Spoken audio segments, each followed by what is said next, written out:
Hello, everybody, and welcome to WTS 213. I checked this before we started recording. Yeah, I do. I quite enjoyed number 13. I'm Danny Murray. I'm Graham Meriden. And we're both very tired on a Saturday morning recording. Why are we recording this, Danny? Or do you need to explain?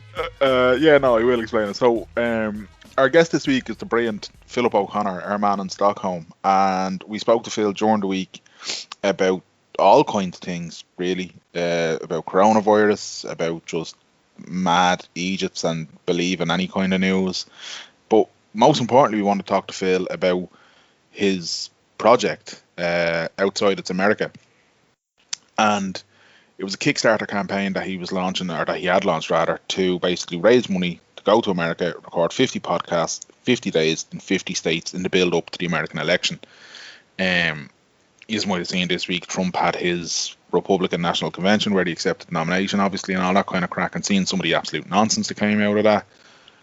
But between us recording with Phil and this podcast going out, Phil had to pull the Kickstarter campaign, and he's currently looking at an alternative way or different options.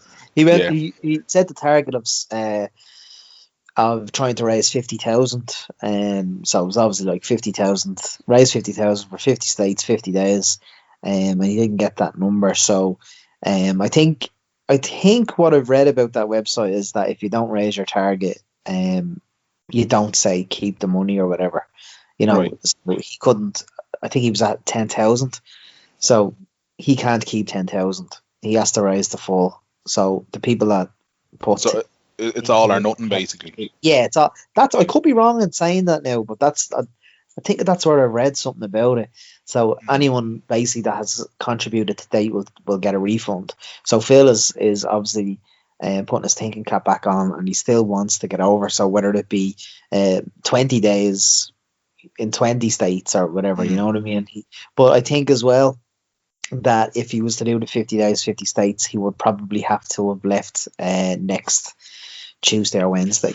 Yeah, he was saying, he put up a thing on Friday evening saying he would have had to leave Sweden, which is part of the Schengen area, which America still has travel restrictions in. So in order for him to get into America and be able to do everything and all that kind of stuff, he would have had to leave his home like within the next couple of days, and then get into America from like the middle of September. So timeline's really, really tight on a really, really ambitious project, but a project that I think even if he can pull off half of his original idea, it'll be fucking amazing, quite frankly. I think it'd be brilliant. Yeah, I think it'd be very good. It's a shame. Yeah, it is. It really is. But still, so when you're listening to this, it is a little bit outdated. That's the downside of us recording midweek for a weekend release, but it's the best way we can do it. But I would say still check out Phil's stuff. Check out our man in Stockholm. Follow him on Twitter. And keep an eye out, because whatever shape this project ultimately takes, it's going to be worth.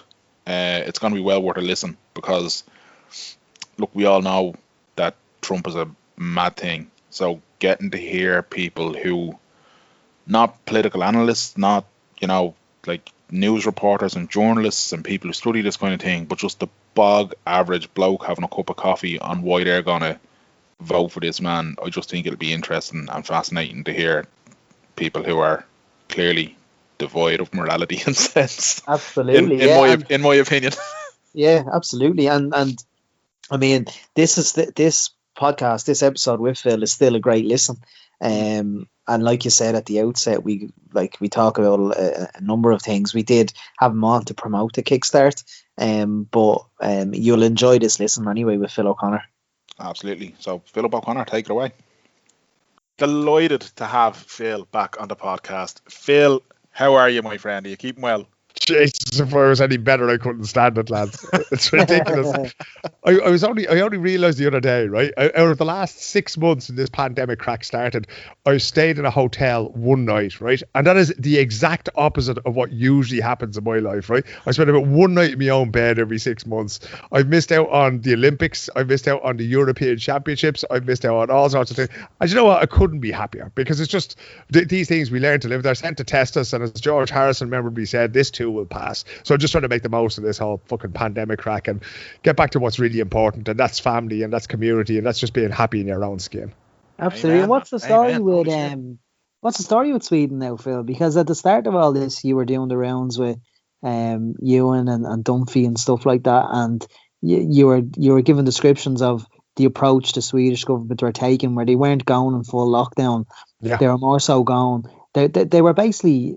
Would it be fair to say they were leaving it up to the public to act their age, so to speak? Yeah, exactly. Well, it's an amazing strategy. You ask people to behave like adults, it would never work in Ireland, but that's essentially what they were trying to do. So, and it's fascinating, lads, when you look at it. And I've, obviously when there was no sport or report on that kind of thing, I ended up having to go and do something else instead. So I ended up sort of covering a lot of the pandemic because Sweden was the outlier. So there was a huge interest in Sweden and why Sweden was doing the things it was doing, So, like I said, I have Eamon Dunphy on to me sort of once or twice a week, and he's giving me calls about stuff, and Eamon's gas because he's in lockdown. He's 74 and has, I don't know, if you want to call it risk groups or whatever, he'd be in about 6 or 7 of them, as any ex-Millwall player would expect to be, But so if you look at how they decided to do it, and it's fascinating because when this all started, right, when COVID-19 first really appeared in November and December in Wuhan in China, right, it came as a shock to all of us, right, but it didn't come as a shock to epidemiologists, to people who work with this on a daily basis,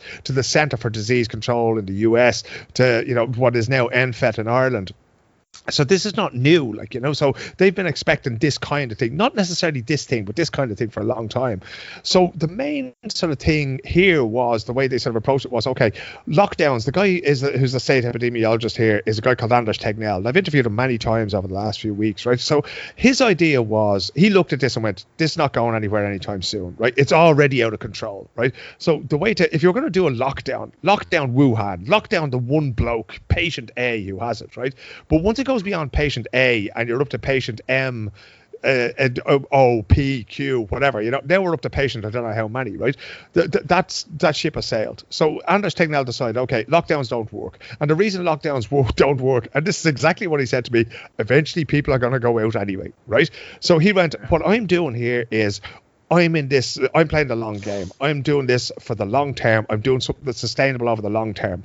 And essentially what he said to people, he communicates like a scientist and not like a politician, which in one way is good and one way is bad. A scientist, if you ask them a question, they will give you a scientific answer. A politician, if you ask them a question, they will lie to you basically and tell you whatever makes them look good, right? So he gave these scientific answers. And basically what he was saying was, look, I know this isn't great. I know this idea of wash your hands, stay at home if you have any symptoms, work from home if you can, try not to have that much social contact with people, and then we'll try and protect the elderly. He said these things are all going to make your life difficult, but believe me, I'm making this as easy as I possibly can on you. And then there was the bit of the big stick, don't make me lock everything down, right? So if you behave yourselves, I'll let you do all these things, travel two hours from your house and that kind of thing, but don't make me turn into the big bad wolf on you.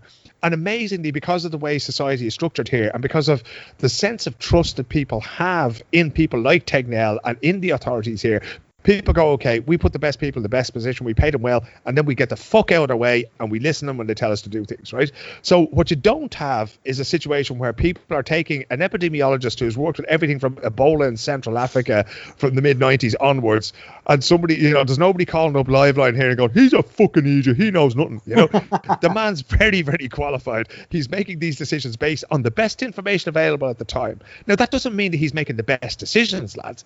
That means that he's making the best decisions based on the available information at that time. As we all know, that has changed over time. We have learned an awful lot. We know so much more now than we did 6 months ago. And we will know so much more again in another 6 months' time. But whisper it. I mean, again, the one thing that has to be said in all these discussions is that the way elderly care and the way elderly people have been handled in this has been an absolute catastrophic failure, right? So that you can't get away from that in any discussion about Sweden. Over 90% of the people who've died here have been over the age of 80 years of age, right? And that to me is an absolutely sickening reality, because these are the people who built the welfare state that my children benefit from. Whether I like it or not, lads, I owe a debt to those people in their retirement to ensure that I pay my taxes and that they can live with dignity for the rest of their natural lives, right? Now, such is the structure here that did not happen.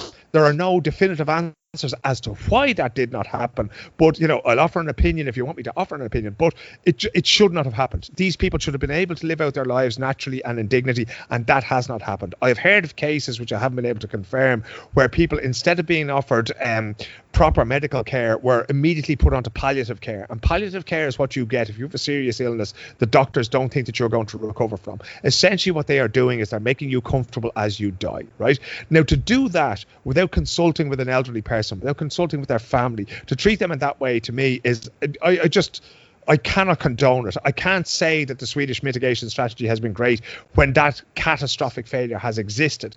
But if you park that to one side, and I don't want to be glib or callous in saying that, if you put that to one side and you see how society as a whole has reacted, it has actually been relatively successful. But that success in relative terms goes up against the fact that so many people, so many elderly people, so many grandparents, so many parents have sacrificed themselves or have been sacrificed. So, if you're going to give it, a grade or whatever, I wouldn't feel comfortable doing that. But, as I say, certain things have worked from an epidemiological point of view, but serious questions have to be asked about what has happened in elderly care. But again, that's not exclusive to Sweden. That's happened in Ireland, the UK, and in America as well. Yeah, it's everywhere. But I just when you were on the Black Guy with Ewan McKenna, or it might have been Dunphy, but whatever, they said to you, Phil, is it working? And you said, I'll let you know in 3 months' time. Yeah.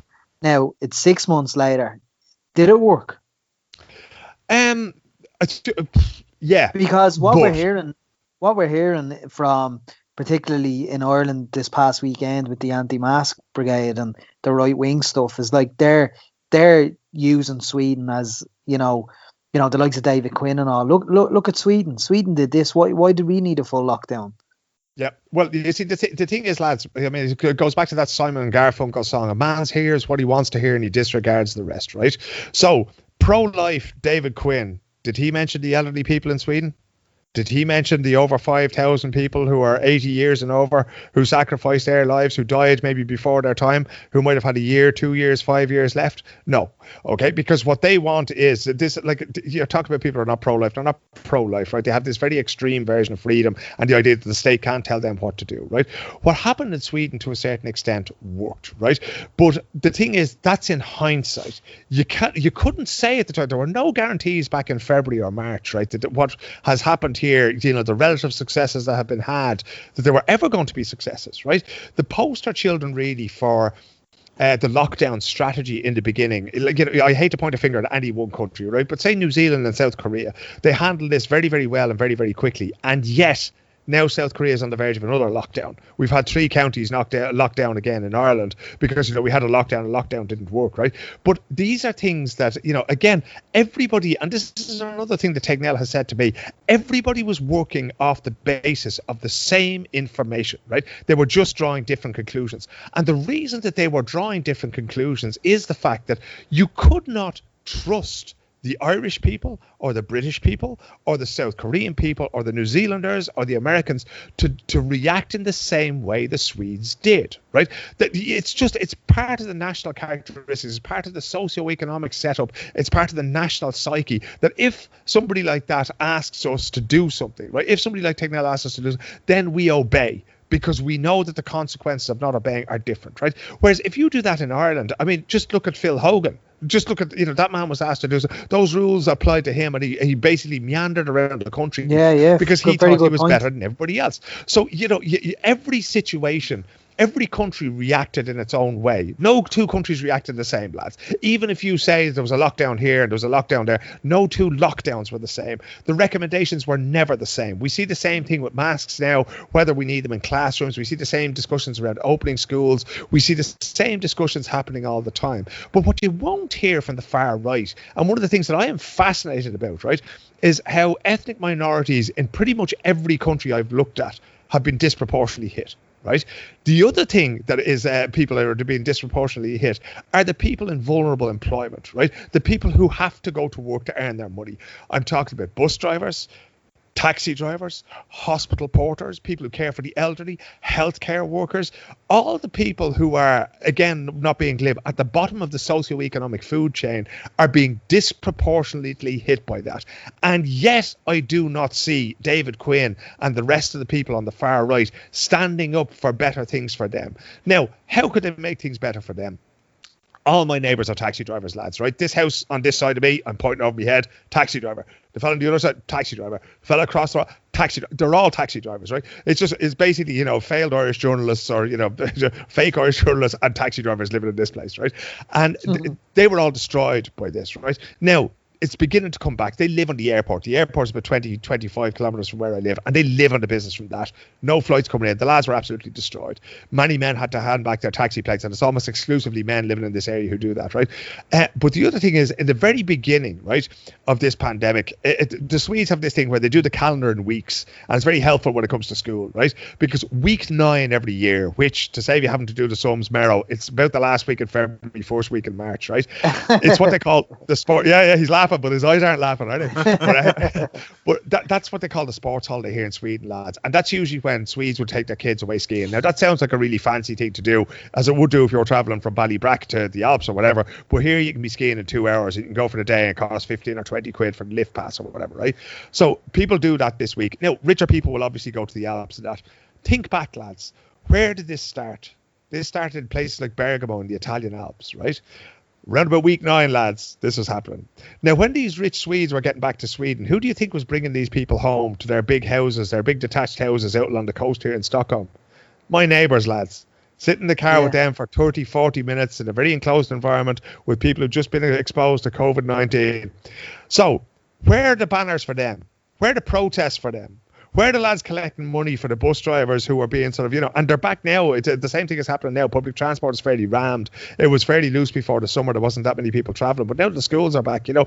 Where are the people marching for them on their behalf? Where are the people marching for the hospital staff who are being exposed to this all the time? So again, go back to Simon and Garfunkel. Man hears what he wants to hear and disregards the rest. You can cherry pick things from Sweden and you can say, yes, people have had a great time and there's no lockdown. Restaurants and bars were kept open.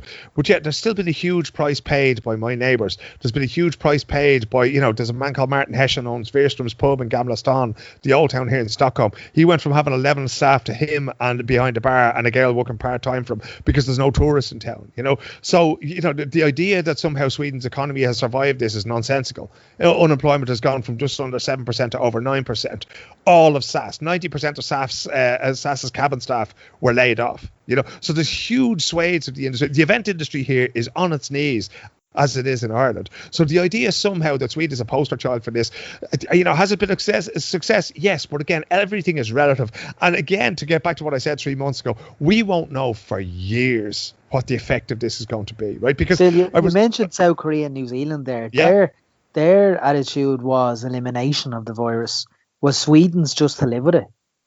It was, yeah. I don't think Tegnell ever believed that this virus, once it got to a certain point, I don't think that he ever believed that it could be eliminated. It can be contained and it can be controlled, but it can't be eliminated. So his two things were, look, you'll often see the headlines, lads, that Sweden was trying for herd immunity, right? That is categorically not the case, right? Herd immunity would be a byproduct of the Swedish mitigation strategy, but it was never the goal, right? So the goal was always to live with this as safely as possible for as long as possible, right? The idea being that either herd immunity would happen or that a vaccine would be found.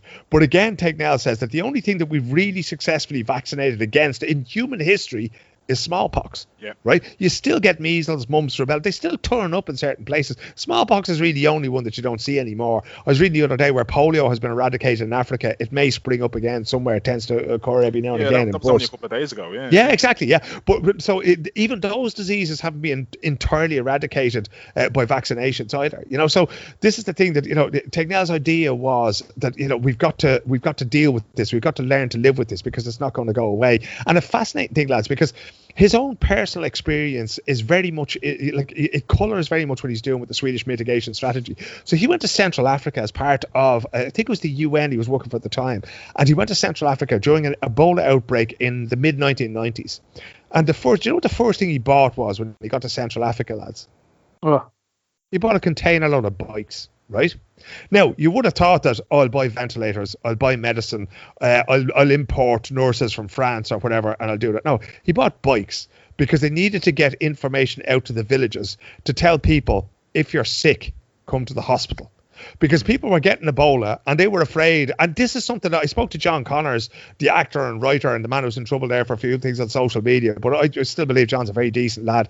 And he told me that many in the travelling community had a similar idea, that if you go to a hospital, you're only going to get sick. You're only going to get sicker if you go there, because that's where all these things are concentrated. When Tignell wanted people coming there because they wanted to know about all the cases, they wanted to see all the symptoms, they wanted to be able to deal with them, and they wanted to be able to treat people.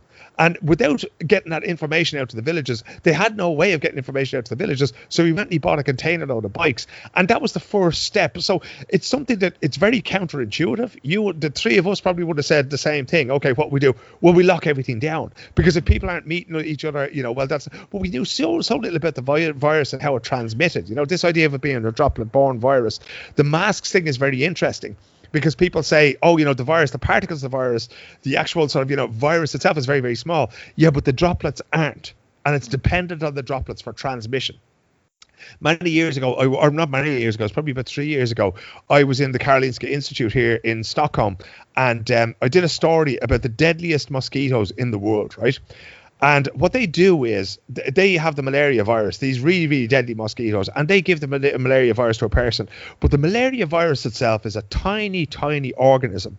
And the story I was doing was how this virus sends out a signal to mosquitoes. And it says, pick me, bite these people so that I can be transferred, right? So that's the microbiological level that we're working on, right? But of course, if you sleep under a net, the mosquito's never going to bite you. So that's where, like, all these things around masks and everything else like that, we're talking in terms of very simple science, the kind of science that's described by scientists themselves as if this, then that, right? So if this happens, then that automatically follows. That's not what science is, right? Science is a series of possible. No scientist ever, like no more than politicians, they very seldom give you straight answers. They'll always say, yes, that's a possibility. And that's the really frustrating thing with talking to Tignell and talking to people developing vaccines and everything else like that, is that they're very non-committal. There's no yes, there's no no. I can't say to somebody, look, can you tell me a date when this will be over? Because that's just not what they do. They're not capable of even saying these things. So the idea that we can say yes, masks are a good thing, or yes, masks, or no, masks are a bad thing.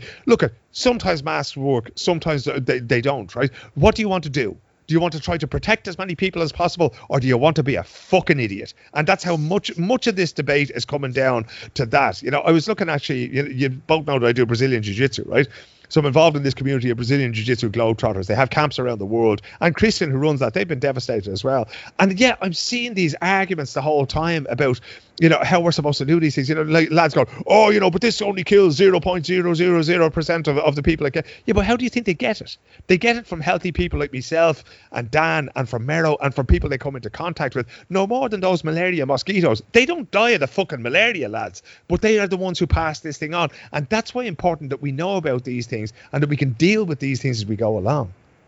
Yeah, I think one of the things, Phil, that and just when you said about the smallpox thing, it perked up an old part of my brain that I was fascinated by smallpox for a long time. Went down rabbit hole after rabbit hole reading about it, to the point whereby we had a guest in this podcast talking about it, Colonel Randall Larson, a couple of years ago, who worked with Donald Henderson, who was the man responsible for the vaccination program that ultimately led to the eradication of smallpox. And one of the things he said at the time was that smallpox is such a deadly and such an easily transferable virus that the only option is eradication. It is the only path to pursue. But when you're dealing with something, say, like the Spanish flu, because obviously at the time COVID wasn't there, but he said when you're dealing with something like the Spanish flu, vaccinations and that kind of thing are almost a pipe dream in a way. That they take long times to come, and by the time they come, sometimes the flu is burned out or the virus is burned out.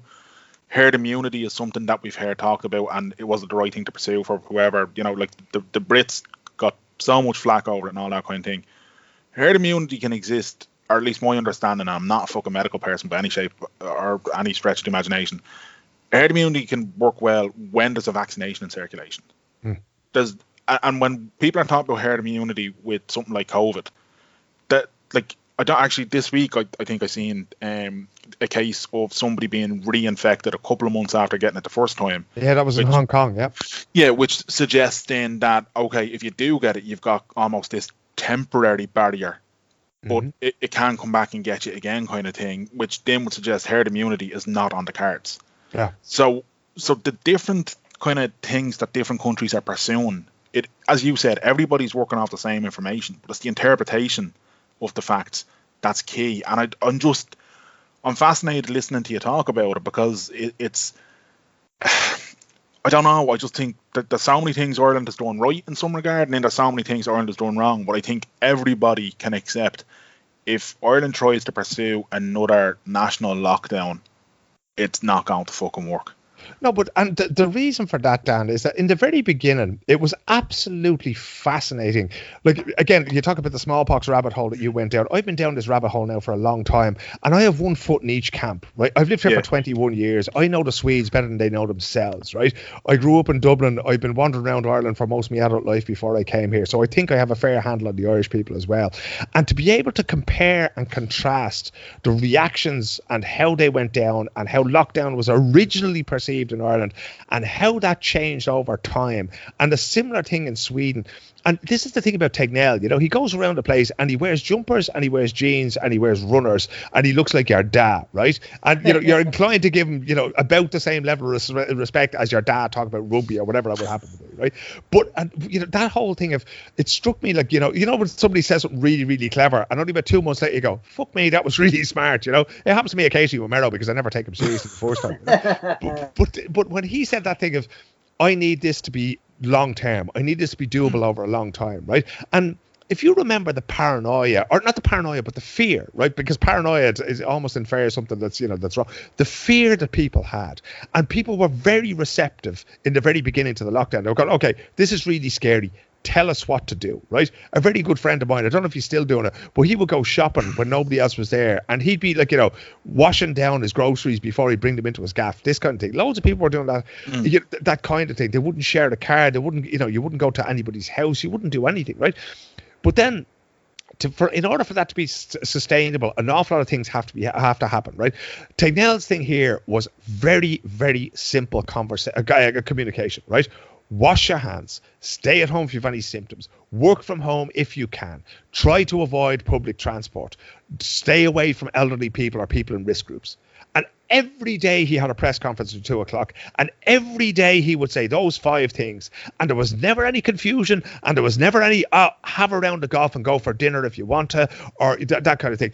They said about, when he talked about table service, they made the restaurants here table service only, and they said, why do you want to do that? And he said, well, if people come in with a company, say you go out with your wife, you share a house with her, you're sitting down at one table, you only interact with one person, that's the waiter or the waitress, right? But if you go to the bar to get a drink and you're up and back and you might meet some fella and you're talking about Shamrock Rovers or whatever you're doing, right? And then the next time you go to get a drink, and you might interact with 3 or 4 or 5 people. So his thing was, you know, it's not we're going to eradicate interactions with other people, we're going to limit the number of interactions with other people, right? Whereas in Ireland, you have to have something to eat that costs more than €9. For fuck's sake, you know, because it makes no sense. And if you put something like that up there, and there's no tangible explanation for it, because Tegnell was literally able to say that. I said, we're trying to limit the number of interactions, right? Now, if whoever was health minister at the time, whether it be Stephen Tonney, Simon Harris, was able to say, we're trying to limit the number of interactions. That's the reason for it. Everybody would have gone, top drawer, chicken in a basket and 2 pints of stout, right? But they didn't. And they started bringing arbitrary things, you know. And this is what's so hard for people to understand. And then the Irish people are, you know, the way water will always find its way down, right? It'll always take the path of least resistance, right? That's exactly what Irish people will do. We saw it pretty soon. 2 weeks afterwards, we saw publicans driving around the place with kegs and gas and everything else in the back of their cars, 7 pints, you know, because that's what we do, you know. But see, as well as that, Phil, though, but the worrying thing, and I agree with you 100%, I mean, the €9 substantial meal thing, like, that gave people then ammo to say, well, look, if the government don't know what they're talking about, I'm not doing it, you know, I'm not going to be safe, you know, and that's a silly attitude to have. I get it. Sorry lads, I'm going to interrupt for a second. Merrow, can you put in the second ear, because I think that's the one that has the microphone and you're coming across like you're talking into a tin of beans. Sorry. There you go. No, Lovely. Sounds like Tony Fenton now. That's lovely. The late great Tony Fenton. God rest him. The communication, though, you're spot on, because I seen with loads of people saying, this is idiotic, and therefore it was giving them an excuse not to adhere to the severity of the issue, like. Yeah. You see, the thing is, lads, and this is the important thing. I was looking at, when I mentioned those BJJ Globetrotters earlier on, right? Christian Gaugart is a Danish guy who runs it, and he was like meeting all these arguments. He was talking about testing everybody before they go to jiu-jitsu camps. Jiu-jitsu is a form of wrestling, so you're getting up close and sweaty with people. Droplet-borne virus, this is not a good thing. So obviously testing is a good idea. But you've all these Americans and everybody else going, oh, this is not very dangerous at all. And he was saying, okay, well, don't you hate those people who send their kids to school when they have the flu? And then your kid gets the flu and you get the flu. Don't you really dislike those people? So if you can avoid doing that to people, you should probably do that, right? This is the thing. Unfortunately, at some point, and I like in the beginning of this pandemic, I was very, very careful, especially with Irish politicians, not to criticize them personally, because I really did feel we're all just trying to do our best in a situation where we've very limited knowledge. None of us have been through this before. So, let's not go nuts on them. But then when they started the grandstanding, and when this became about, oh, look at me, aren't I great? And, quoting from films and this kind of thing. It's like, lads, no. Quoting Churchill on Paddy's Day. Yeah, this is the thing. Like, this kind of thing. No, okay? Keep it so simple. Simon Harris was actually very, very good. A little bit emotive, saying, oh, I can't believe people are doing things. That was good. I thought that was in place at the time. But Leo Varadkar thought, you're over egging the omelette here. Sit down. If you can keep this clear, and you just keep thanking people. People love to be thanked, and people explain to them about their sacrifice, because they love to think that they're involved in this kind of thing. And everybody was involved in this. But you have to keep pushing that message home. Your grandmother, your sister, your aunt, your parish priest, they are still as vulnerable now as they were in March. Nothing has changed, right? Just because you're gagging for a pint in County Laois, nothing has changed. And the idea that somehow that, okay, we go out and that kind of thing. No, nothing has changed. This virus is still the same. If anything, it's mutated a couple of times, so it's changed a little bit the way it works because of the way that we're dealing with it, So we need to get back to that idea. And I was really thinking over the weekend, lads, about this Irish word that we all know well, mehel. This idea of, if you help me with my harvest, I'll help you with yours. Of looking after your neighbour. Of making sure that, he's not down to his last candle. Of pulling together and doing the things. This idea of May feigning, of putting yourself first in these situations. Like, we had a Gaelic football tournament here in Stockholm on Saturday. We had to adhere to all the regulations. Can't have more than 50 people in the place. So there's a big fence around the artificial rugby pitch we played on. We had about, 60, 70 people there, but we had to bring the teams in and out and try to adhere to it. We couldn't stand around and have a barbecue. We couldn't have a dinner in the evening in some pub because we couldn't have more than 50 people together. But that sense of social contact and getting together, and our club doing something for the other clubs, that was a huge thing. And I realised how much I missed that social contact. That should have been the third or fourth tournament of the year. We should have been doing this since back in April. And the winters are long here, lads, and you miss these things. But we have to do that for each other. We're not doing this. I'm not doing this because if I get COVID, it's going to kill me. There's fucking nothing on this earth can kill me, lads. Plenty of people have tried, right? But I'm not doing this for me. I'm doing this for my mother-in-law, my father-in-law. I'm doing this for the people in the club who live with vulnerable people, so that I don't pass on something to one of the girls or the lads that I'm coaching, or one of the kids I'm coaching in the jiu-jitsu club, and then that they pass it on to their grandmother. I can't have that. I don't know if I told you this story, but I'll tell it to you now, right? Back in February, Bjorn from Abba loves me because I treat him, as he says. Sorry. Hang on a second. You have a direct link to Abba. I do, yeah. As I say, I gotta explain why, right? I interviewed Bjorn a couple of times in recent past, I just love right? the way it's just thrown in there. So yeah. Sorry, no, it gets better, right? So I interviewed him a couple of times. We're going to interview Bjorn, and what's the story? Is it? Phil, I'll ask him. All I can do is ask. We are going to have a conversation in a minute. Tell your story. Right. So I interviewed him a while ago. He published this book, right? Jesus, what was it called? It's basically a book about fake news, right? But he ended up giving out 130,000 copies of it out of his own pocket to students, high school students in Sweden, right? And I interviewed him, and he stuck around talking to me afterwards, right? He was going, I have only 15 minutes. I was going, yeah, whatever, we'll get through it, And I was setting up my lights and my camera, we're having a chat, that kind of thing. And he says to his PA afterwards, he says, I like your man, that Irish fella. And she says, why is that? He said, well, he treats me like a normal person. And I heard him saying that. I said, that's your problem. I said, you have far too much money. I said, people won't be honest with you. And he goes, well, why do you do it? I said, well, I don't care. Like, I'm happy enough just to have a chat to you like anybody else. He said, oh, that's great. So we were doing a couple of things anyway. I've interviewed him a couple of times about Greta Thunberg and all these other, because he loves Greta, he loves talking about her. But then he was opening a hotel about 2.5 hours from where I live here. And he said, I've got to hold a press conference. He said, will you come down and cover it? I said, absolutely. So then I went to Portugal and COVID broke out and that, and I came back. And his PA rang me up and she said, Bjorn wants you to come down. She says he's cancelled the press conference, but he wants you to come down and film it, and you can then send the feed to everybody else. So I said to the PA, I said, I'm not doing it. And they were offering a fair wage of cash, lads, it has to be said, right? And I said, I'm not doing it. And she said, why? I said, well, I've just come back from Portugal, right? If I have COVID and I passed on to Bjorn, and I end up being the first person to kill a member of Abba, I said, I'm done. That's it. I'm finished. So you can tell Bjorn, thanks very much for the invitation, but no, And he was going, yeah, that probably makes sense. Because Bjorn's he's in his 70s now, but he's fit as a fiddle and he's flying around the place. So ever since now, what he does is, if he wants to do interviews with me, he sits there in front of his camera phone and he films. I send him the questions and he films the answers and he sends them on to me. He's a gas character altogether. But, this is just, it's one of those things that I can't be the guy who takes the COVID-19 virus into Bjorn's house. I met his daughter recently, and I was standing about 3 meters away from her, because I just can't be the guy who killed Abba. I just won't do it, lads. Well, firstly, as a massive Abba fan, thank you for that consideration, right? Genuinely, right? There's a couple of things you need to know here, Phil. First of all, nobody plays air piano to Chiquitita like I play air piano to Chiquitita. Right? Please don't say you sing it. Depends on how much whiskey I've had, right? Second of all, I've told this story in the podcast before, so I'll tell it very quickly, right? I once had a dream, and I know that's an Abba song, right? But I once had a dream that I was responsible for getting Abba back together, right? And in the dream, I was the master negotiator. I got them all back in the room, got them to record a new album, and I negotiated a live tour. Opening night of the tour, Wembley Stadium, sold out, right? Amazing. They were so appreciative of all the work I had done to get them back together and put all the dark shit behind and whatnot, that they were like, we're going to open with Chiquitita and we want you to come out and play. I was like, I'm fucking in. I'm in, right? So I'd been warming up. I'd been giving it loads. I'd been making sure I knew all the words and all in this dream. And then Benny calls me meeting. And Benny informs me that because I can't grow a beard properly, I'm out of the band. And Bjorn backed them up. I never liked that bastard. I would pay thousands to see that.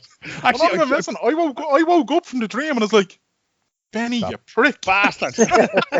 Genuinely heartbroken. So that is the best dream anybody has ever encountered. But the way usually people tell you about their dreams and they're terrible. And I'm actually going to tell Bjorn about that story. I'm going to tell him that story the next time I see him, and I'll try and film the reaction. So even if we don't get him on the pod, we'll get his reaction on the pod at some point. And then you can explain to him that I'm extremely follically challenged in the face, and that it's taken me 4 months to get this going. So I mean, look, I was just going to say, you have probably more chance of joining Al Qaeda than you have of joining at this point in time. But he looks like an Amish in part Ireland. But he's a gas character. Like, he's mad about politics. He's mad to talk about Donald Trump, and he's mad to talk about Greta Thunberg, that kind of thing. I mean, the man has a huge amount of energy. But apparently there is new music coming, Daddy. I can't tell you any more than that, but there's new music coming. I am erect with anticipation on that. Can I just call something out there as well? Yep. For anybody who's listening, you are talking about Greta Thunberg. Just you're pronouncing her name correctly. Yeah. Sorry, I pronounced her name the Swedish way.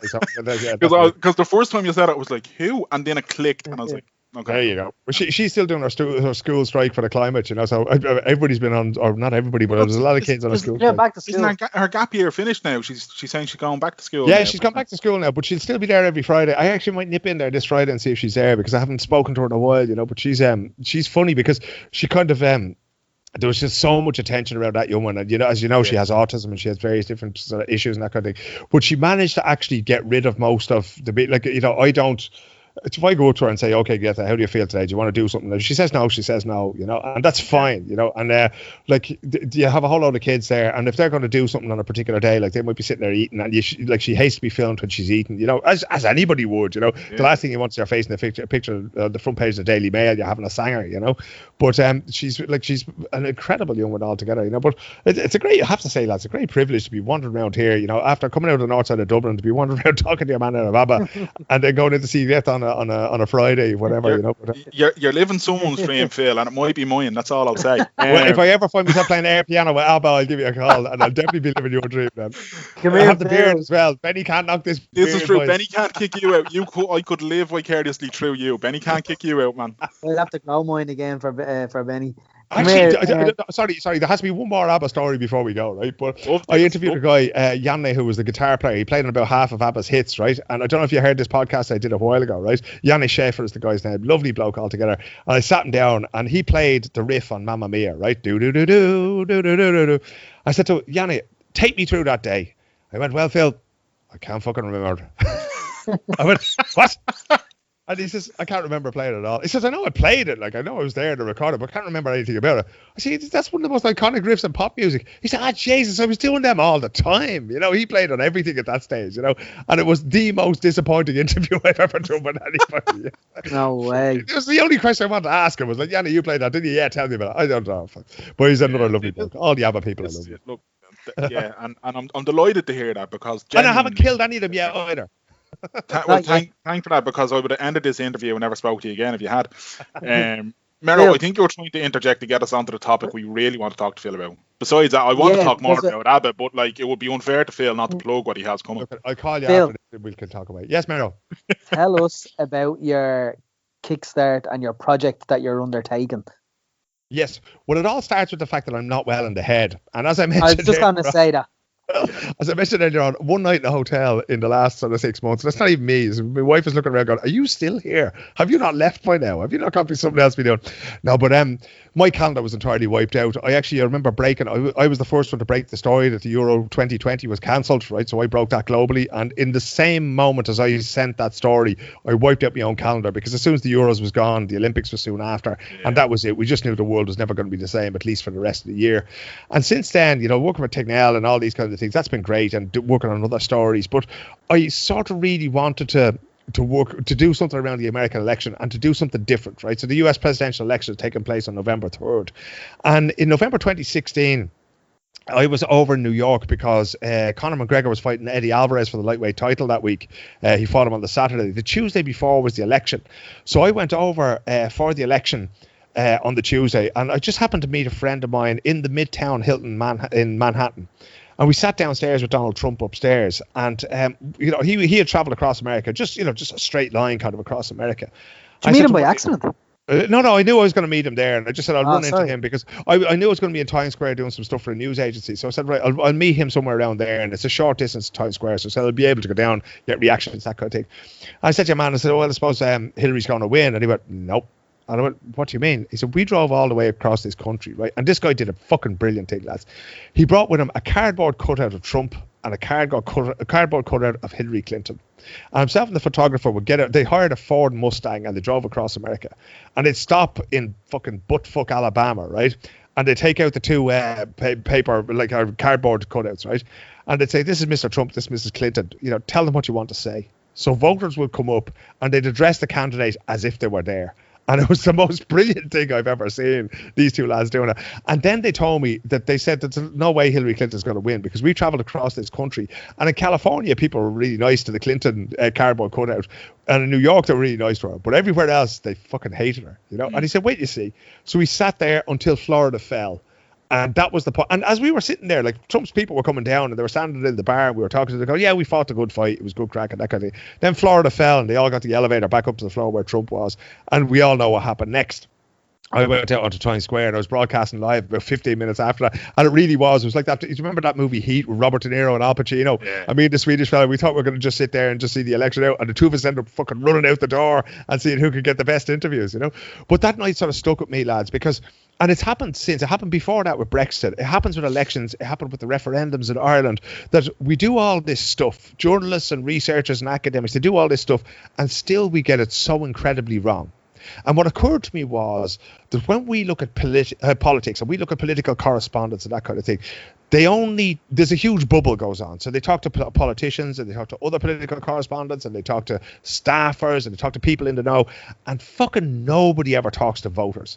And that was when I came up with the idea of Outside It's America. So the idea of Outside It's America is to go to America 50 days ahead of the election and to go to each of the 50 states and to do a podcast from each one and finishing up in probably the same hotel in Manhattan on polling day and seeing how this turns out.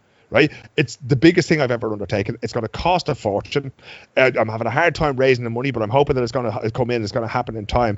I'm not going to go near the candidates, lads. If they happen to turn up at whatever place I happen to be, fine, right? But my idea is not to follow the candidates. The New York Times will follow the candidates. CNN and Fox News, they'll all follow the candidates. I have no interest. If Donald Trump rings me in the morning, probably no interest in talking to him either, right? I want to talk to voters.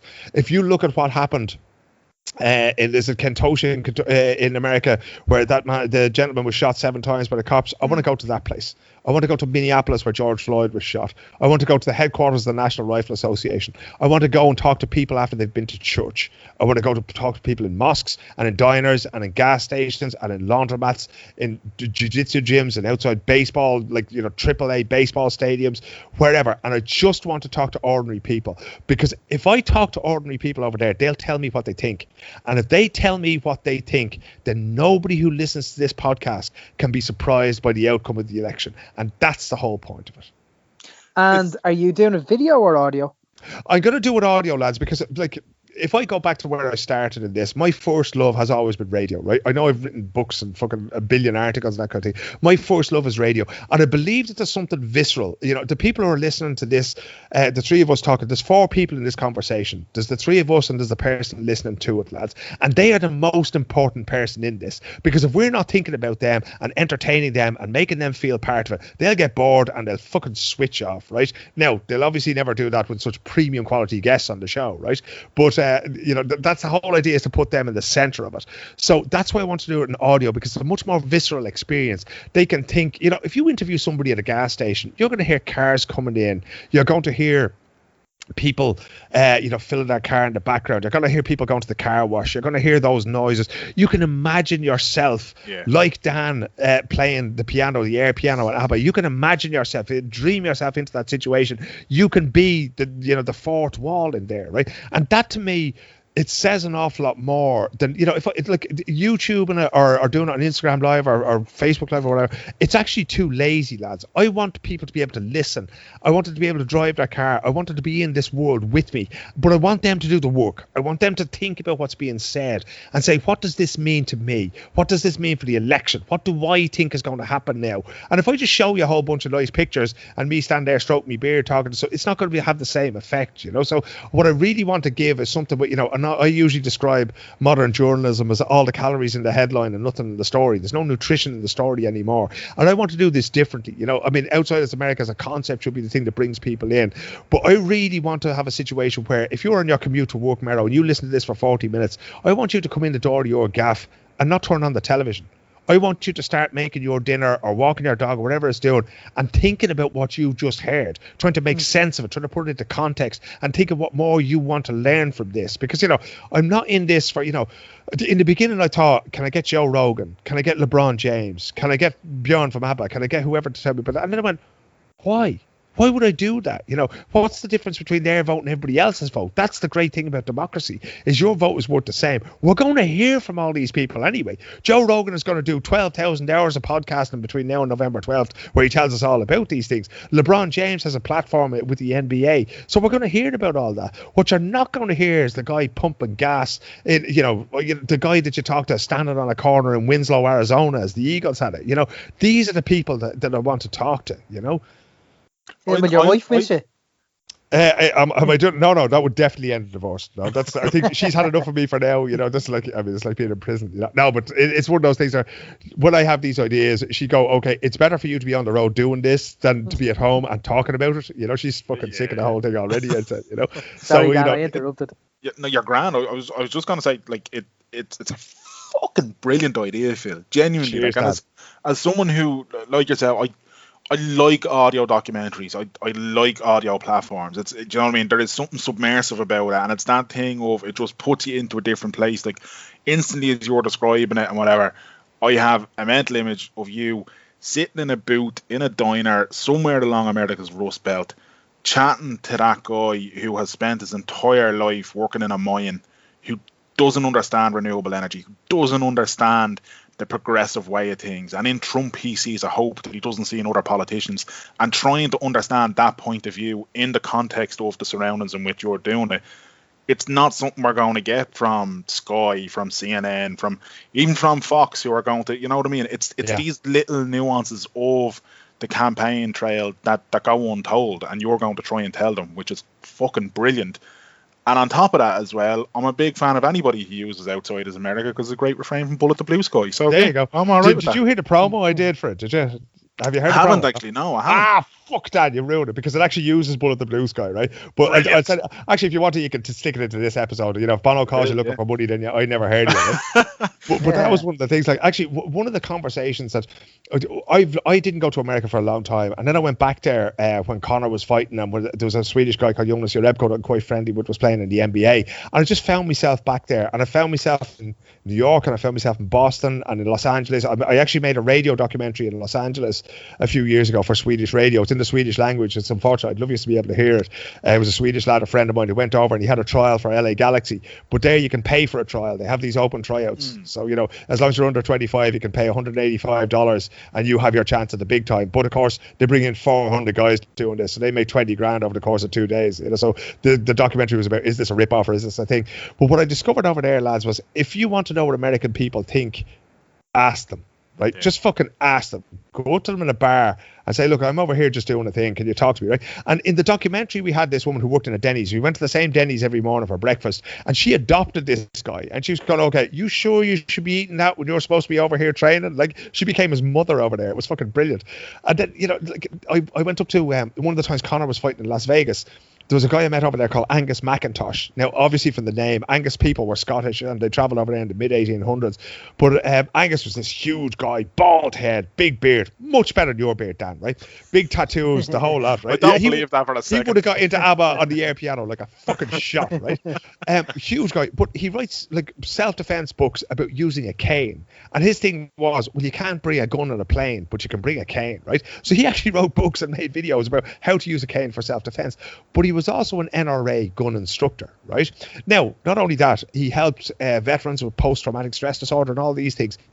And one of the things I just said to him one day, I said, okay, can you do what you do for the NRA with me and two buddies who work in Las Vegas? And he went, sure. And I recorded the whole thing, and that's out now as kind of the prequel. That's the pilot, if you like, for Outside It's America. Now, this is just one voice, but like I went in there, we all know what I think about most things, right? We all know that I'm a reasonably liberal character who just wants everybody to fucking get along and everybody to have food in their fridge and to be able to hang out with their families and be fucking warm at night and have nothing to worry about, right? I wouldn't be into carrying guns. It's not my thing, right? But I park all that, right? Because if I bring my prejudice into this conversation, if I bring my Western lower middle class, whatever you want to call it, sensibilities into this thing, I'm just going to end up fighting and I'm going to learn nothing, right? I also didn't see it as this thing with journalism being a process of verification. I didn't feel I had to pull him up on everything, right? But I just wanted to talk to him. So we went to the firing range and he explained a little bit about guns, and then I drove him back to where we were going, and he just explained this whole relationship that America has with guns. And these are the things that I feel that we need to learn. I don't agree with him any more now than what I did before we had the conversation, lads. But I feel that his conversation with me has enriched me and the people who have heard it. So even if you don't agree with it, you can understand it.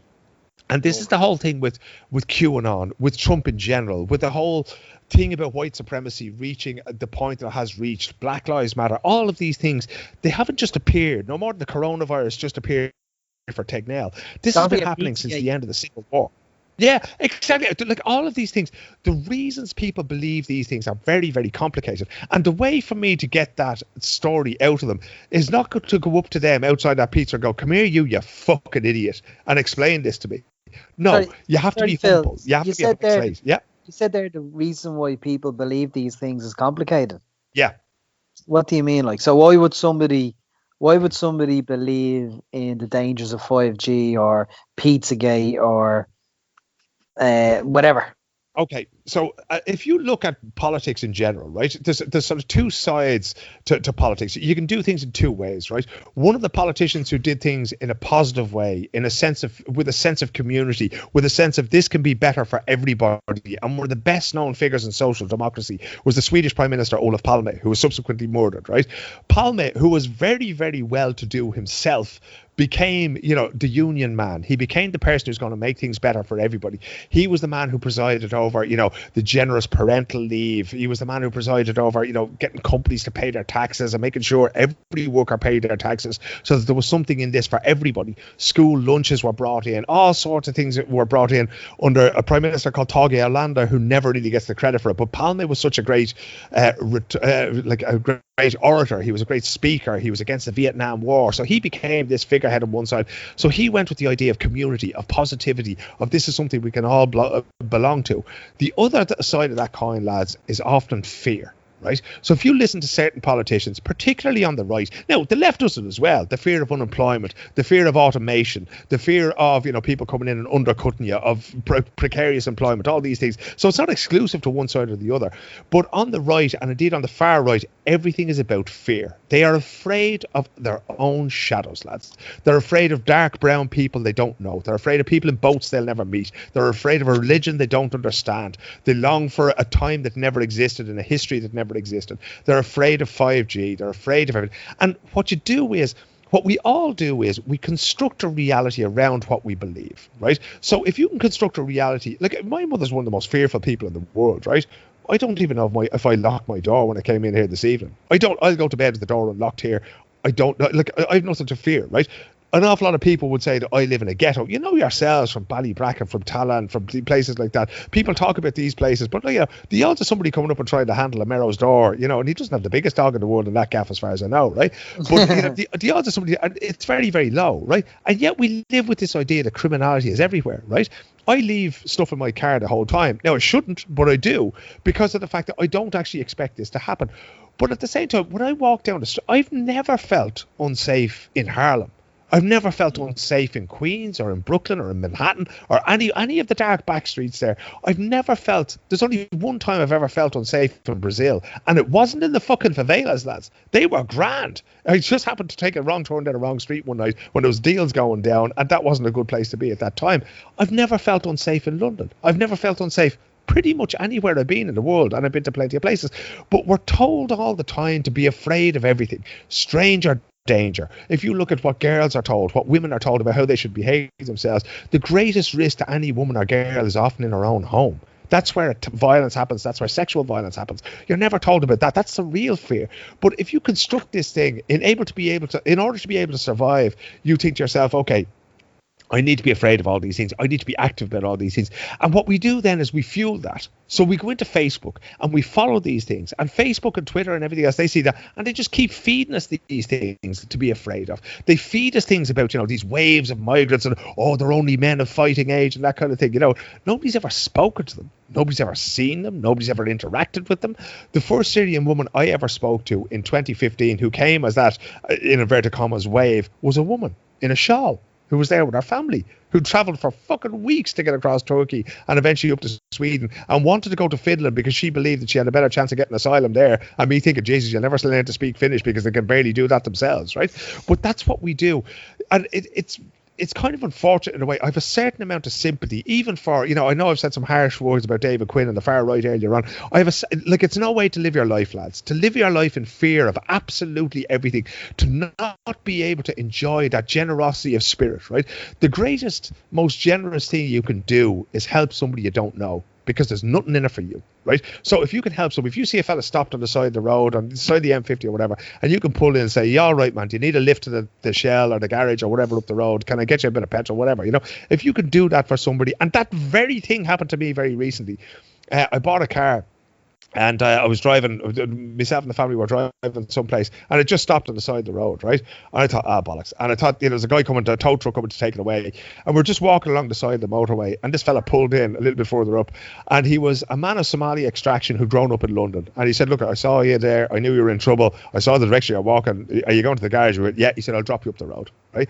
And that, to me, that made my day. I hope it made his day. I hope it made him feel like a good human being because he was able to do that. But if you're afraid of black people, if you're afraid of African Americans, of Afro-Irish, of people of Nigerian extraction, if you're afraid to get into their taxis, that kind of thing, imagine being afraid of getting into a man's taxi just because he's black. And yet there are people out there. And so I have a certain amount of sympathy for, I don't accept it. I don't think it's right. But I have a certain amount of sympathy for people who can't deconstruct their own fear to the point where they can feel comfortable with these things. So, on that level, that's why I want to talk to them, lads. That's why I want to understand them. Even these ridiculous fucking conspiracy theories, even this ridiculous idea that God will provide, even this ridiculous idea in America that anybody can become anything if they just work hard enough, because we all know that's not true either. But I need to understand those things myself, and I hope to help everybody else understand those things as well, because it's only by way of understanding these things that we can learn what we have to do to help these people out of it, right? There are certain people beyond help, right? It's just like, certain people are going to wind up in prison. There's just nothing we can do for them. They're psychopaths. They belong, whatever, right? But I still believe, like Candide, like at this late stage, but I still believe in the inherent good in most people. I honestly believe that most people just want to live their lives the way we were talking about. They just want to have their family and to be able to sit back and say, look, at least I left this world in a better state than the one I found it in, And if we can help bring that out in people, and I try to explain to people the whole time. When I meet people, I know I come across as very harsh online, and I can be violently rude and violently angry towards people who espouse these things online. But if you sit down across a table from me, I'll do my best to help you understand why you're on the wrong track when it comes to ethnic minorities, when it comes to thinking that immigration or asylum seekers is a bad thing, when it comes to thinking that, these people shouldn't live next door to you, or that gay people shouldn't be allowed to marry, or whatever else like that. Because, the aggression is not going to get me anywhere. It's only by understanding that we can help people try to reach the same decisions that we have. Phil, can you then just correlate that, right, with the most recent things that we've had? And you mentioned John Connors there earlier on. We've had John on a few times. I like John. I was disappointed with John in relation to what he got up to most recently. But correlate with what you've said, right?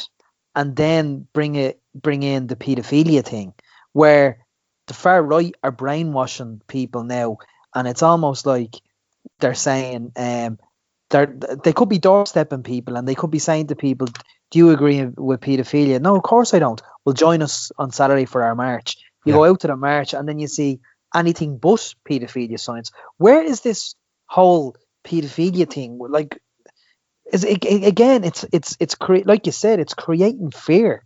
Yeah, but how do they pick their topics? But it's very simple, Mero, because it's the easiest open goal in the world. Do you believe that adults should be able to force children to have sex? No. Well, then jumping by boat here, right?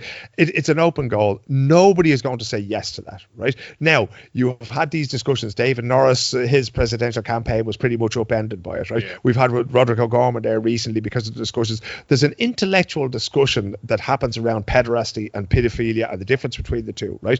And it's a real sort of subtle and nefarious and kind of evil thing to do, because essentially any time any gay person, especially a gay man, arrives in Irish public life, this thing is always going to be hanging around them, right? But gay people being paedophiles, it's just one of those things that has been going on for years. So they use that because at the end of the day, this is the fear, right? It's the same thing when you're going to open a centre for asylum seekers. What do they say? Oh, they call them rape refugees is the latest thing, or it has been for years, right? Because this idea, there's nobody in the world who outwardly at least isn't against sexual violence, right? So it's pushing in an open door, and once you get them in there, well, then it's there, right? And to be honest now, and I mean, I'm not going to speak about conversations that I've had with John that haven't been in public, right? But John is a genuine. I honestly think that John. I don't agree with him on everything, but then I probably don't agree with you two on everything either, right? But John is a genuinely decent fella, and he genuinely felt. I truly believe that he genuinely felt that he was doing a good thing to protect children, right? And many people do, but like you say, the people who are controlling this, the people who are controlling how the fear is portioned out. They're not doing this for good reasons, lads. They don't care. And if they did care, you'd see it across the board, but they don't, right? If they did care, as I was saying, why aren't you picketing mass, lads? Okay, why weren't you picketing the Christian Brothers? Why aren't you picketing these places? They're not doing that because there's an element of religion to what they do as well, and white Christianity and what have you, right? So again, that's the sort of the intellectual fallacy that they're presenting, right? But essentially the whole thing is a red herring, and it's one of those things that we need to get away from. I mean, that the Pizzagate thing is still being talked about, the QAnon is still going on. That's just the kind of thing that there was a whole lot of has the Pizzagate resurfaced just because of the presidential election? Yeah, well, it's all part of that QAnon. The QAnon wouldn't really exist without that. Where we go one, we go all of that. But I go back compared to that Loose Change documentary that was made about 9/11, right? And you'll still get people to this day, most, if not all of that has been debunked ever since, right? But you'll still get people who go, well, I don't know, where there's smoke, there's fire. There's literally people who just, it doesn't matter how much evidence you produce. And I said it to somebody online this evening, right? They were going, oh, you can give them fact after fact after. People don't give a fuck about facts, lads. Facts do not matter at all, right? Nobody ever remembers, who the last king of Siam was, but they remember how things make them feel, right? And the strongest emotions that we can feel are love and fear. So if you can help a man or a woman to love, that's brilliant. If you can help them to fear, well, you can control them and you can manipulate them. And that's what all this is about. It's not about children, it's about paedophilia. It's all about control and manipulation, right? Because essentially, if you go back, and I spent most of my time during lockdown reading about two things, right? One is boxing and the other is history. And the two things that I've gone back to are the movements based in racism on the far right, being Hitler's rise in after the First World War, between the First and Second World War, and the American Civil War. And I'm trying to study what was happening then, what was being said then, because like what happened around the Civil War and in the post-Civil War period in America is actually what laid the bedrock for what is de facto white supremacy. So the white supremacy was basically taken away. You couldn't own a man anymore, but that doesn't mean that all those structures disappeared, and in fact they're probably as strong now as they ever were, right? And the other thing was how Hitler used that fear, and at that time it was the fear of the Jews. I visited Auschwitz last year, as you know, lads. I went there in October. It was the 75th anniversary of the liberation of Auschwitz in January this year, and I was invited over as a part of a party of journalists because basically the last survivors are now dying out, and very, very soon we won't have anybody still on this earth who remembers that, who was part of that, who witnessed that. And the reason I went there was to find out, how can we continue to tell these stories when these people are gone? Because Holocaust denial is still a very, very big thing, right? Now, if you've been there, if you've looked at the barbed wire, if you've walked through those gas chambers, and if you've seen the empty canisters of Zyklon B, and if you've heard the stories, and if you've seen the ledgers, you can no longer deny what happened there. And then you get people who say, yeah, but was it really 6 million? No, sit the fuck down, right? You need to learn from history. Now, again, this is one of those things that I find it very, very hard to be compassionate towards people who come and say these things, but I know I have to do it if I'm to try to bring them around to my way of thinking and to show them what I have experienced in these places and the people that I've talked to about these things, So when it comes down to it, fear is it's a powerful elixir in politics. And every time you see people trying to make people afraid, you've got to look out for the manipulation that's following in the wake, because it always is. And the people who are doing this understand that. In Ireland, frankly, they're very, very amateurish, right? You're not dealing with the intellectual elite here. But in Sweden, they struggled for a long time. You were dealing with basically boot boys, skinheads, guys in green Harrington jackets and fucking bother boots, shaved heads, that kind of thing. That's not where they're at now. Now you have lads in suits, and they've been to, the equivalent of whatever spin doctor you'll have in Ireland for Phil Hogan before he has to resign, right? These guys are well able to speak. He's gone tonight. He just did the breaking news is officially resigned.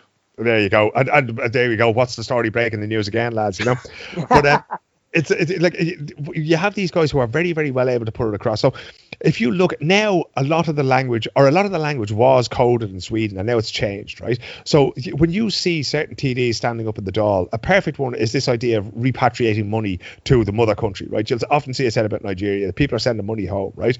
Now, the flip side of that is, everybody in Ireland was buried with American money, because everybody was buried using, the money of their sons and daughters that was sent home for the funeral. If you've ever heard the song "The Streets in New York" by the Wolftones, you'll know that story, So, like, all of these arguments, they're dog whistles. You're basically trying to sort of, like that malaria thing that I was talking about earlier on, right? The malaria virus is sending out just a little signal saying to the mosquitoes, pick me, pick me, pick me. And what they're doing is, when people fall down this, fall into this rabbit hole of fear, then these things just fuel that fire. And when you get into that, lads, it's like, think of Mero, how much you love Shamrock Rovers, what that means in your life, right? You go onto Twitter every day and you're following, new player's been signed, or this guy is fit, or Jack Byrne has been bought by a Swedish club because Phil O'Connor fixed the deal, that kind of thing, right? This consumes you, right? Can you imagine how hard it would be for me to convince you to go and cheer for Pats or to go and cheer for Bows? That's the level that you're dealing with, right? They're so personally invested in this. They've built up an entire persona around these things. I am this person. I am an Irish nationalist. I am anti-paedophile. I am a white Christian. These are all the things that they become.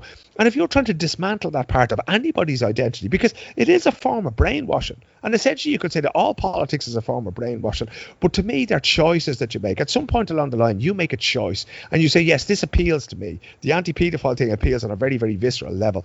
For me, it was always, I go back and remember the poverty in Dublin when I grew up, and I remember the heroin epidemic that happened, and I remember thinking to myself as a teenager, when I went to school, everybody in school obviously calls, I don't even like calling you Merrow, right? I would prefer to call you Graham. I don't even know, you're one of the very few people I call by their nickname, Graham.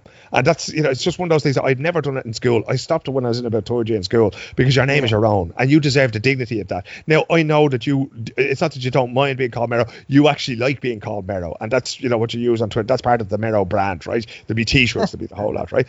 But that's one of those things I remember thinking, there has to be a better way of doing things where we can all have a better society. And when you start thinking of these things at 15, now I could just as easily have thought, when I played against Kwame Ampadu, who played football for O'Connell schools and was a far better Gaelic footballer than me, went on to play for Arsenal. His son is actually at Chelsea at the moment, Ethan. I could have said, that fucker's taking my place in a team. That guy is taking, what's this fucker doing, with his black skin, coming here and playing my game. This is my game. I'm an Irish person. Who's he to think that he's fucking Irish? And many lads who saw Kwame playing, they did. And they fucking said it to him, lads, on the pitch. And it's to my eternal shame that I never spoke up for that lad. I'd speak up for him now, and I speak up for his son now. But I wasn't mature enough, or I wasn't clever enough at that time to be able to do it. And now that man lives in Wales. And, I haven't spoken to him since those games that we played in school. He went to the Gaeltachts as well. He was a great Irish speaker. And I'd love to ask him that question. Did he leave Ireland and stay out of Ireland for so long because people like me didn't stick up for him? So, it is, like the road less travelled, or, you come to a fork in the road, and you can either choose fear or you can choose love, and you can choose community. There's a sense of community in what the far right are doing as well, and that's a very powerful sense. If you're with, I'm not going to mention their names because they don't deserve mention on this show, but we all know who the ringleaders are. But if you feel part of that, and if you feel seen by them, and you think, these people are journalists, or they've written books, or they've made films, or whatever, it gives you a sense of credibility. It gives you a sense of belonging. There's so many people I know who've been in the far right who describe that, this is the first time I ever felt like I belonged. There were misfits somewhere else. And it's a powerful thing. And that's why we need to be so careful. I've often talked about it, like around Christmas time. I'll often put out a tweet and say, look, if your uncle or if your brother comes out with something like this around the table, pick up on it. You don't have to be aggressive. You don't have to ruin the turkey over it, right? But you need to pick up, you need to push back and say, look, that's not really how things are. It's like the idea that people are getting prams for free and all that. No, that's not how things are at all. These people come over here and they struggle. Now, I was only talking to somebody about it today. There are bad eggs. I heard of somebody threatening somebody today. There are bad eggs out there, lads. So, you can't go excusing all sorts of behaviour. But what you can do is you can push back against the idea that all these people are bad because they're from the Middle East, Africa. You're just as likely to meet a prick from Dunleary, or a prick from O'Connell Street, or a prick from wherever, as you are to meet a prick from fucking, Somalia. People are people, lads. Yeah. Exactly, And I think the whole thing that strikes me, and like yourself, Phil, I probably spent far too much time reading stuff about history. I'd say Oksana fucking is driven demented by me saying, come here, do you ever know this? And just throwing out random stuff but it is, and the commodity of fear is fucking, you know what I mean? Like, people can talk about going into fucking, wars over oil and all this kind of stuff, but fear, the ability to control and manipulate people, that's, that is something that you see constantly throughout history, constantly throughout the rise of religion, constantly throughout the rise of these dictatorships as well. It's that whole notion, like you said, of saying, if you want to keep what you have, you can't let them, because they are the problem. Let me pause you there, Dan, right? Because as a man who likes to read history, have a think about this, right? What was the Vietnam War about? Right, I'm just going to go with the lazy answer and go communism, just to... That's not the lazy answer. That's the correct answer, right? Okay. So you had McCarthy, and you had, the communist witch hunt that was going on there, right? But like Korea, Vietnam, it was all about communism, right? It's about two things, about communism and money, but mostly about communism, right? So by being able to have this fear of communism going on, they still, people in Sweden and people in Finland are, despite the fact of social democracy, they're still afraid of what they call, the red threat here. They're afraid that they'll wake up and the Russians will be on their doorstep, right? That fear that existed at that time, American boys were conscripted and sent to their deaths and celebrated because of that fear, right? America sacrificed a generation of young people, both to guns and to bullets and to landmines, but also to heroin when they came home, just because of the fear of communism, right? Now, the fact that this industrial machinery producing weapons, etc., was able to keep going, right? Then that finished. And what was the next big fear? Well, that fear, in two different times, it became Islam. And it became this idea of the Middle East. It became, we have to sort of perpetuate this thing. So first was the fall of the Shah in Iran, and then we moved on to Saddam Hussein. And, you know, first he was our friend, and then he wasn't our friend. But then 9/11 changed all of that. And and it has done. Think that's 19 years ago, lads. And that was a huge catalyst for the Islamophobia that exists today, right? Now, I mean, it's so unbelievable how much, and that fear still exists. People are still worried that these things are going to happen, when in fact the far right in America has killed far more people than Islamic terrorists have in the last 20 years, you know. Exactly. I think COVID-19 has killed, I don't know how many, was it up to 59 9/11s is the last statistic I saw. So with that fear, you can do absolutely anything. You had a president, Barack Obama, served 2 terms, and it consistently questioned whether or not he was a Muslim. In other words, is he loyal to this country, right? So that fear, when you're generating that all the time, Brexit, all about fear of the foreigner, fear of the other, fear of not being in control. And when we succumb to that, I mean, fear is, you know, there's a great expression in Swedish, you know, it's like wetting yourself. It's lovely and warm to begin with, but after a while it gets cold, clammy, and nobody's comfortable anymore. And that's what fear is like. And, you know, it's almost addictive, because when you start to be afraid of something, you know, and then eventually you might realize that, oh, maybe I shouldn't be afraid of it, but something else always comes along. And, you know, for many years it was communism, and now we're into that whole Islamophobia idea and communism, you know, so this idea, America will never have socialism, yada, yada, yada. You know, yeah, but are you free? You know, do you have the money to do what you want? You're not even free to get sick, lads, you know? So they're the things that, you know, you try to challenge in people. You try to say to people, look, you know, like, how bad is it? What do you know about this to begin with? Because if all you know about is what you're reading on Facebook or what you're seeing somebody sharing, for the most part, you know, most of it is not factually correct. But that feeling, that, like, you know, how do these people make it? And you'll often find that when somebody comes into contact, as you often will, almost invariably now in the Irish healthcare system, you're going to run into a doctor from Pakistan, or a nurse from the Philippines, or a dentist from Iran, or whatever it happens to be.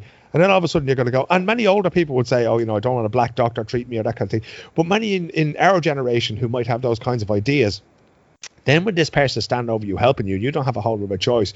You're going to realize that they're flesh and blood like you and me. Again, I keep going back to this thing, lads, that, you know, any man or woman that I can look in the eye and I can think, okay, that person just wants the same amount of life as me. They want to live a life in security and dignity and a little bit of prosperity, and they want to leave the world in a slightly better way than it was for their children.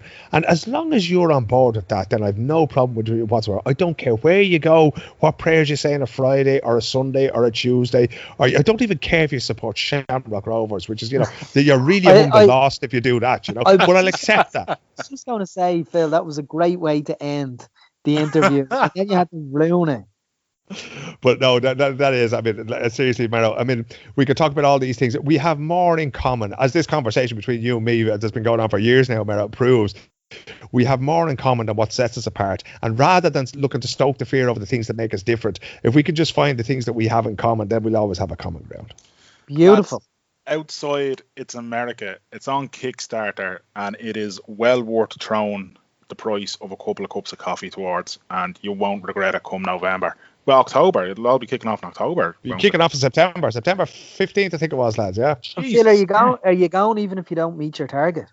If I don't reach the target, and this is again, we're breaking news on What's the Story. This is what we do. If I don't reach the target, I won't be able to do all 50 states. But I'm looking at how I'm going to solve it. But, you know, Danny loves. You see, this is the thing, Maro. You and me, we're journalists, right? We're the editors here, right? Danny's gone into content creation and marketing, right? So Danny loves a good marketing campaign. So I have to rejig it so that marketing people like Danny will be happy. But I guarantee you, Dan, I will provide you with the content that you Instagram or influencers crave, right? But I will do it. It might be on a little bit of a smaller scale, but by jeez, I'm not letting this one go. The notion of Graham Merrigan being an editor tickles me. I love the way the editor of the Irish Times. We've already been talking for 5 minutes when he calls in and we go, oh, you ready to go, lads? Yeah. Now, Phil, look, well, the other thing is I meant to say, Danny, if I was the editor of the Irish Times, that would be my first headline. Oh, for fuck's sake. Graham, if you were the editor of the Irish Times, it would essentially be on Publicked. I'll tell you what it'll be. Jack Bourne sounds for AIK in Stockholm. Phil, we'll have to get you back on at some point in while you're doing your tour, or just before you head off or something like that. We'll have to hook that up, because I'd be fascinated to not only listen to it, but also just, you know, to have a chat to you, to see how you're getting on over there, to see if you're pulling the hair out of your beard out of frustration or what's going on. But it's a fucking great project idea, man. I wish you all. And I'll be WhatsApping the shit out of you when you're there. Look at that. I drop everything just to come on this podcast. I wouldn't do that for the Bash. I wouldn't do that for any of the other podcasts I listen to. But I'll drop everything to come on What's the Story, lads. You're a gent. Thanks so much for your time. Thanks so much, man. Really appreciate it, and all the best with it. So there you go. And as we said, some of that info is a little bit dated because the Kickstarter campaign is being pulled, but Phil's looking at other options and all that. We wish him all the best with it. We're going to support it regardless. Mero, have you recovered yet from Rovers' penalty shootout during the week? Oh my Jesus. Did it take years off you, did it? It really did. My fucking heart was thumping. And they went first with their penalty, so it was like, Manus, please save. And then he doesn't save. And then you're, oh, Jesus, man, I can't even describe it. Because the streaming service that Rovers put on from a third-party production company was fucking appalling. And it went out like, oh, Jesus, it was... Excuse me. Good man, Mero. Yeah. Like I said, Saturday morning, we're about ready.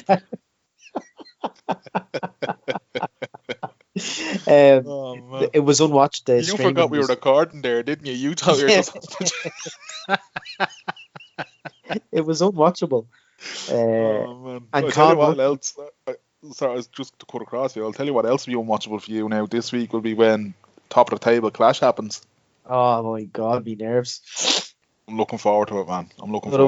It was unwatchable, and Con Murphy, who was doing the commentary, obviously wasn't at his phone throughout because he's a professional working man, and he was unaware that the fans had been complaining online about the stream, and he was unaware for the whole duration of the match, extra time and penalties. Oh man. So yeah, it was a shit show. So Rovers fans have a private chat on Facebook, and one of a member of staff that's on the staffing team at Rovers recorded the extra time on Facebook Live. So without him, it would have been a shit show. So we got him. He recorded the penalties, and that's how we watched the penalties. Because the stream ended up being about 25-30 minutes delayed. Holy shit! That's okay. It was. To answer your question, it was awful for the nerves. The heart was pumping for about 45 minutes after we went through. But the names we could get in the next round is a fucking who's who of European football, like AC Milan, Spurs, Rangers, Wolfsburg. It's fucking mental. Yeah. I think obviously it's a pity that it's kind of going to be behind closed doors and all that. I think Rovers fans would relish an AC Milan toy. It would be an experience, like. Jesus, but that's drawn them at home. My God. Yeah. But sure, we'll see what happens. But Mero, that's it. That's it for this episode. So thanks to Phil, and again, wish him all the best with it. If you want to check out our previous stuff, lads, it's WTSpod.com, or you can get us on Stitcher, Podbean, Podcast Republic, Podcast Addict, Apple Podcasts, Spotify, wherever you get your podcast. So search WTS Pod, and we're there. I'm at Dan Joe Murray. He's at American Mania. Oh, look at that. Jinx. I'm not allowed to talk again for the rest of this podcast. You're not allowed to yawn again for the rest of this podcast. But that's it from us. Check out Phil's Twitter as well to keep an eye on what he's going to get up to. But until next time, lads, clear eyes. Full hearts. Can't lose. How sweet, yawn.